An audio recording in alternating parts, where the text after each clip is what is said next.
AP liquor స్కామ్కి వచ్చేటప్పటికి జగన్మోహన్ రెడ్డి గారు arrest అవుతారని చెప్పి ఇప్పుడు మీడియా అంతా కూడా గత 2 రోజుల నుంచి కూడా పెద్ద సంచలనం కింద మారింది.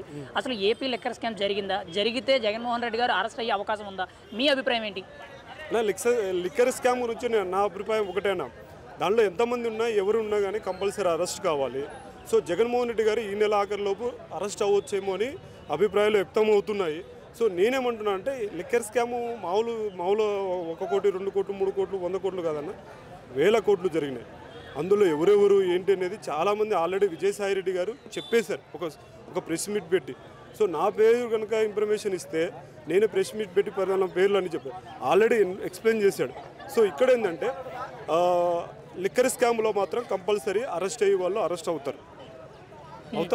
ఇప్పుడు లిక్కర్ స్కామ్కి సంబంధించి ఇక్కడ మనం చూసుకుంటే చాలా భారీ స్థాయిలో అంటే 3,000 కోట్లకు పైగా జరిగిందని చెప్పి ఒక ఆరోపణ ఉంది. అది ఎంత అనేది క్యాలిక్యులేషన్ లేదు. గతంలో మనకి తెలంగాణ మాజీ సీఎం కేసీఆర్ గారు కూతురు కవిత గారు కూడా ఢిల్లీ లిక్కర్ స్కామ్లో అరెస్ట్ అయ్యారు. అది 100-150 కోట్ల స్కామ్కే అక్కడ ఢిల్లీ సీఎం అరెస్ట్ అయ్యారు, ఇక్కడేమో కవిత గారు అరెస్ట్ అయ్యారు. మరి జగన్మోహన్ రెడ్డి గారు ఇంత పెద్ద స్కామ్ జరిగింది, ఇందులో ఏకంగా 50 మంది వరకు ఉన్నారని ఆరోపణలు ఉన్నాయి. మరి ఏం జరుగుద్దని అంటారు? ఇంతమంది ఉంటే అరెస్టు జరిగే అవకాశం ఎక్కువగా ఉందంటారా?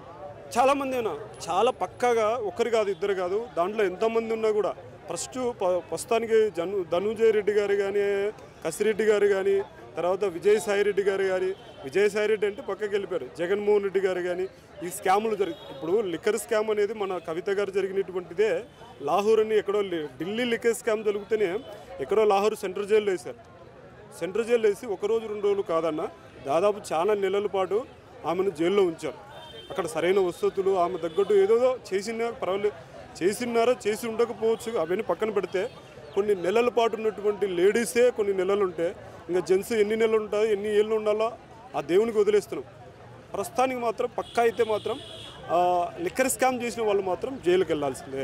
ఈ లిక్కర్ స్కామ్ అంటే ఈ 3,000 కోట్లకు పైగా జరిగిన స్కామ్లో డబ్బు అంతా కూడా హైదరాబాద్లో రియల్ ఎస్టేట్ రంగంలో సినిమాల్లో కొన్ని కీలకమైన సినిమాల్లో కూడా పెట్టారు. అంతేకాకుండా తాజాగా ఈనాడులో ఒక ఆర్టికల్ వచ్చింది. అది ఏంటి అని అంటే ఈ లిక్కర్ స్కామ్లో వచ్చిన డబ్బుని బంగారం రూపంలో 480 కేజీలు పైగా బంగారం కొన్నారు. ఆ స్లిప్పులు అనేవి వాసుదేవరెడ్డి గారి కారులో దొరికాయని చెప్పి సిట్ అధికారులు ఒక ఇన్ఫర్మేషన్ ఇచ్చినట్టు ఈనాడులో ఆర్టికల్ రాశారు. ఖచ్చితంగా ఇదంతా నిజమేనంటారా?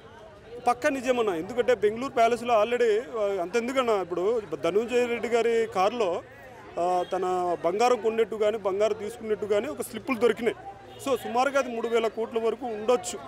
సో 450 గ్రాములు ఉన్నటువంటి బంగారాన్ని కొనుక్కున్నట్టు 450 కేజీలు బంగారం ఉన్నట్టు స్లిప్పులు దొరికాయి. సో ఇక్కడ ఏంటంటే ఇప్పుడు 3,000 కోట్లు వాళ్ళ దగ్గర స్కామ్ జరిగిండొచ్చు అని మేము అనుకుంటున్నాం. సో ఇక్కడ ఏమన్నట్లేదంటే ఒకటే చెప్తున్నాం, ఎవరు ఎన్ని చేసినా స్కామ్ ఏదైనా కానీ అరెస్ట్ కంపల్సరీ అవుతారు. ఇప్పుడు ముఖ్యంగా చూసుకుంటే జగన్మోహన్ రెడ్డి గారు కూడా ముందస్తు బెయిల్ కోసం ప్రయత్నాలు చేస్తున్నట్టు బెంగళూరు ప్యాలెస్లో లాయర్లతో మీటింగ్ అయినట్టు ఒక సమాచారం కూడా బయటకు వచ్చింది. అంటే ఆయన అరెస్ట్ అనేది ఖాయమేనంటారా? పక్కానా, ఇప్పుడు అరెస్ట్ అనేది పక్కా జరుగుతుందన్న. ఇప్పుడు ఏంటంటే ఆల్రెడీ స్కామ్కు సంబంధించి మొత్తం వెరిఫికేషన్ చేసేసారు, కొన్ని నోటీసులు కూడా ఇచ్చారు. సో ఈ నెల ఆఖరిలోనే జరగచ్చు మేబీ ఏది అరెస్ట్ అనేది. సో అది ఎవరిని ఎంతమందిని అరెస్ట్ అనేది మేము కూడా వెయిట్ అండ్ సీ, మేము కూడా ఎదురు చూస్తున్నాం. ఒకవేళ లిక్కర్ స్కామ్లో జగన్మోహన్ రెడ్డి గారు అరెస్ట్ అయితే ఎటువంటి పరిణామాలు చోటు చేసుకుంటాయంటారు రాష్ట్రంలో? పరిణామాల గత పక్కన పెడితే చేసిన లిక్కర్ స్కామ్ ఏదైనా కానీ స్కామ్ చేసిన దానికి ప్రతి చర్య అనేవి ఉంటాయి కదండి, కంపల్సరీ అవి అరెస్ట్ అనేది జరుగుతాయి. చూద్దాం పరిణామాలని ఎలా ఉండేది ముందు నేను కూడా వెయిటింగ్లో ఉన్నాను. ఒక మాటలో లిక్కర్ స్కామ్ జరిగిందా లేదా మీ అభిప్రాయం ఏంటి? పక్క జరిగింది. జరగకపోతే నోటీసులు కానీ ఆ ఎంక్వైరీ కానీ వాళ్ళ గురించి వీళ్ళ పేర్లు ఎందుకు చెప్తారండి? పక్కా జరిగింది. అందులో న్యూస్లో వచ్చింది, దాన్ని ఆల్రెడీ చూపించారు. సో ఒకవేళ జరగలేదంటే చూద్దాం.